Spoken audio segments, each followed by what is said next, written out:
There's no feeling more intense than starting over.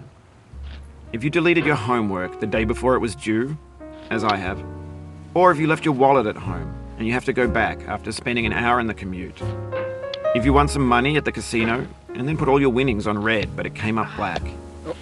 If you got your best shirt dry cleaned before a wedding and then immediately dropped food on it. If you won an argument with a friend and then later discovered that they just returned to their original view. Starting over is harder than starting up. If you're not ready for that, like if you've already had a bad day, then what you're about to go through might be too much. Feel free to go away and come back. I'll be here. Alright, thanks for coming with me on this trip. I'll understand if you have to take a break at any point. Just find a safe place to stop and quit the game. And don't worry, I'll save your progress, always, even your mistakes. This game is a homage to a free game that came out in 2002, titled Sexy Hiking. The author of that game was Jazzuo, a mysterious Czech designer who was known at the time as the father of B games. And B games are rough assemblages of found objects.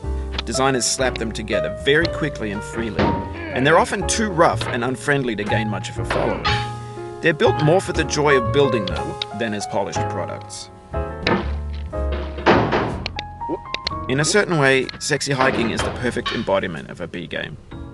It's built almost entirely out of found and recycled parts, and it's one of the most unusual and unfriendly games of its time. In it, your task is simply to drag yourself up a mountain with a hammer. And that act of climbing, in the digital world or in real life, has certain essential properties that give the game its flavor. No amount of forward progress is guaranteed. Some cliffs are too sheer or too slippery. And the player is constantly, unremittingly in danger of falling and losing everything. Anyway, when you start Sexy Hiking, you're standing next to this dead tree that blocks the way to the entire rest of the game. It might take you an hour to get over that tree, and a lot of people never got past it. You prod and you poke at it, exploring the limits of your reach and your strength, trying to find a way up and over. And there's a sense of truth in that lack of compromise. Most obstacles in video game worlds are fake. You can be completely confident in your ability to get through them once you have the correct method or the correct equipment or just by spending enough time. In that sense, every pixelated obstacle in Sexy Hiking is real. The obstacles in Sexy Hiking are unyielding, and that makes the game uniquely frustrating. But I'm not sure Jazzuo intended to make a frustrating game. The frustration is just essential to the act of climbing, and it's authentic to the process of building a game about climbing. A funny thing happened to me as I was building this mountain. I'd have an idea for a new obstacle, and I'd build it, test it, and it would usually turn out to be unreasonably hard. But I couldn't bring myself to make it easier. It already felt like my inability to get past the new obstacle was my fault as a player rather than as a builder. Imaginary mountains build themselves from our efforts to climb them, and it's our repeated attempts to reach the summit that turns those mountains into something real. When you're building a video game world, you're building with ideas, and that can be like working with quickset cement. You mold your ideas into a certain shape that can be played with, and in the process of playing with them, they begin to harden and set until they're immutable, like rock. And at that point, you can't change the world. Not without breaking it into pieces and starting fresh with new ideas. For years now, people have been predicting that games would soon be made out of prefabricated objects, bought in a store and assembled into a world. And for the most part, that hasn't happened, because the objects in the stores are trash. I don't mean they look bad or that they're badly made, although a lot of them are. I mean they're trash in the way that food becomes trash as soon as you put it in the sink. Things are made to be consumed and used in a certain context, and once the moment is gone, they transform into garbage. In the context of technology, those moments pass by in seconds. Over time, we've poured more and more refuse into this vast digital landfill that we call the internet. It now vastly outnumbers and outweighs the things that are fresh and untainted and unused. When everything around us is cultural trash, trash becomes the new medium, the lingua franca of the digital age. And you can build culture out of trash, but only trash culture. B games, B movies, B music, B philosophy. Maybe this is what digital culture is.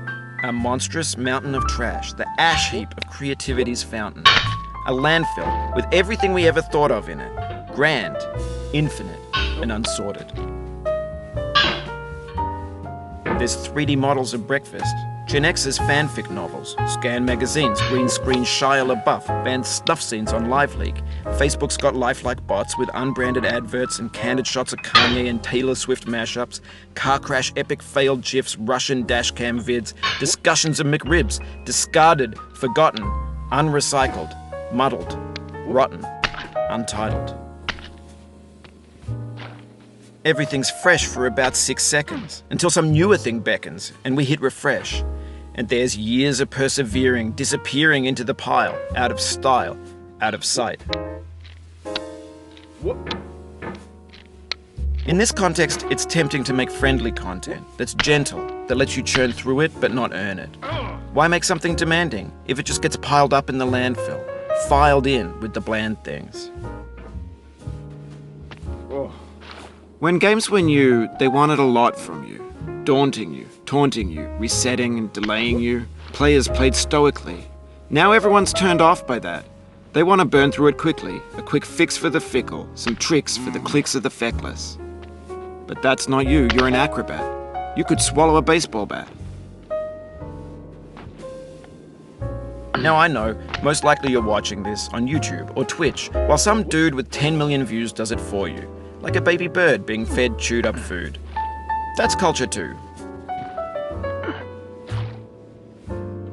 But on the off chance that you're playing this, what I'm saying is, trash is disposable, but maybe it doesn't have to be approachable. What's the feeling like? Are you stressed? I guess you don't hate it if you got this far. Feeling frustrated? It's underrated. An orange is sweet, juicy fruit locked inside a bitter peel. That's not how I feel about a challenge. I only want the bitterness. It's coffee. It's grapefruit. It's licorice. It feels like we're closer now. Composer and climber, designer and user. You could have refused, but you didn't. There was something in you that was hidden, that chose to continue. It means a lot to me that you've come this far, endured this much.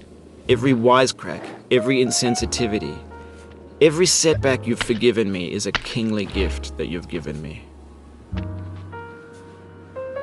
We have the same taste, you and I. It's not ambition, it's ambition's opposite. An obdurate mission to taste defeat.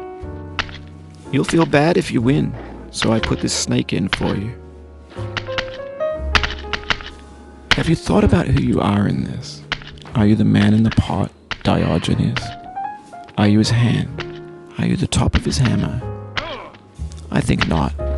Where your hand moves, the hammer may not follow, nor the man, nor the man's hand. In this you're his will, his intent, the embodied resolve in his uphill ascent.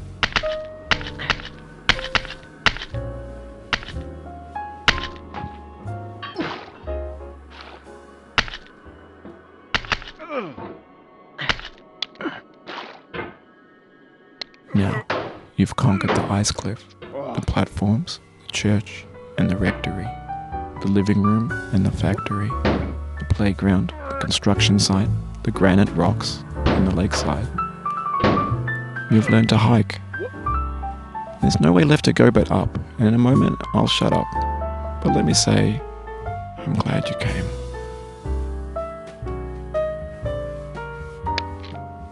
I dedicate this game to you, the one who came this far. I give it to you with all my love.